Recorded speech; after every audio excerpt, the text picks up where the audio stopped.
If you're having difficulty turning your neck because of neck and shoulder tightness, you may have an issue with the levator scapula.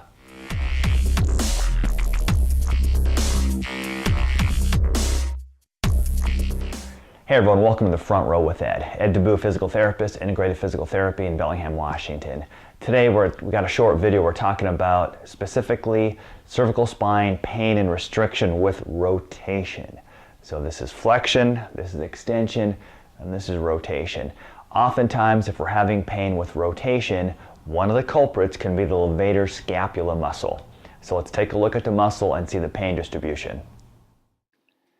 The levator scapula is highlighted in orange, and it starts on the top inside edge of the scapula, and it inserts on the top 4 cervical vertebrae of the neck.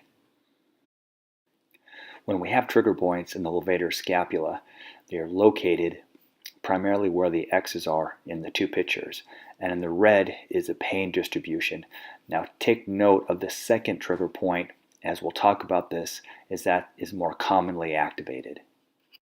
So as we just saw in the video, the levator scapula starts at this upper angle of the scapula, and it attaches onto the first 4 cervical vertebrae. So it's going to go from here up to the 1, 2, 3, and 4. And you can see how, if this guy was to turn his neck, how there would be a relative stretch through here. And the trigger points that we're after, there's 2 main ones that we're after. There's one right above where the muscle attaches, and then one just a little bit higher. And typically it's that second one that gives us a little bit more trouble. So let's try to treat that.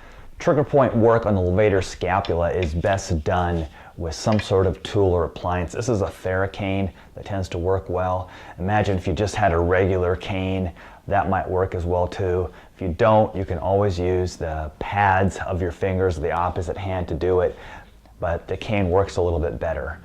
What I'm going to show you is a way to pin down that muscle and stretch it. So let's take a look. Remember the 2 trigger points that we're after. So what we have to do is we find the spine of the scapula, come up just a little bit here, and we can kind of trace the outer edge of our top edge of the shoulder blade. If you're not sure where it is, move your shoulder around and you'll kind of feel that shoulder blade moving. Find that trigger point.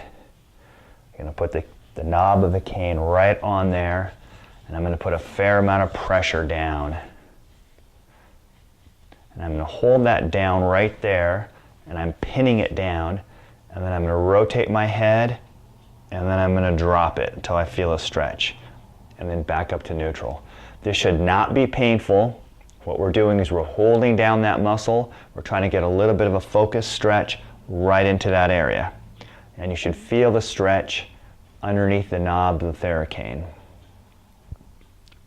I will do about 5 of those, repositioning as needed until you feel a little bit of a stretch. The second trigger point, remember, is a little bit higher up.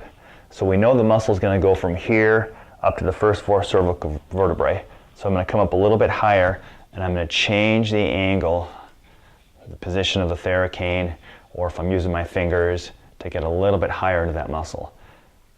Same thing, I'm going to hold that there. I'm going to search around for it until I feel where it's sore. Put a little steady pressure. I'm going to rotate my head and drop it down and back to neutral.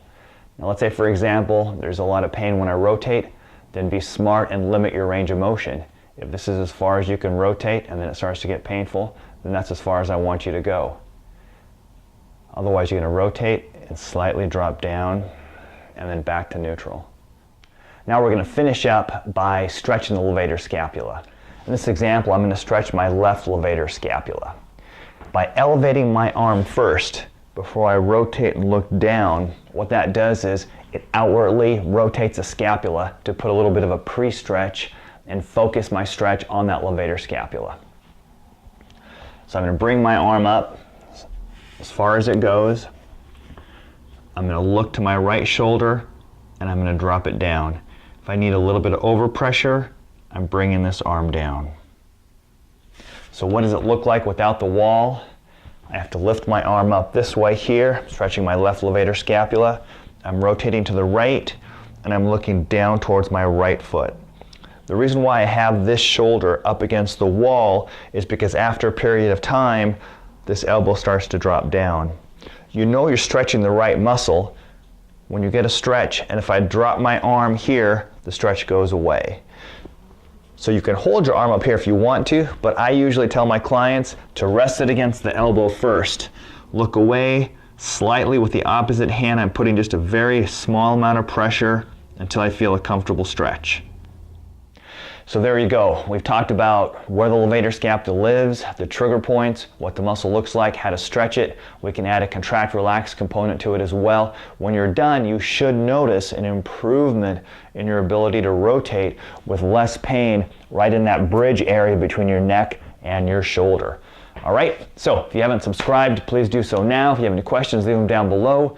If you have any ideas for videos, let me know, and good luck.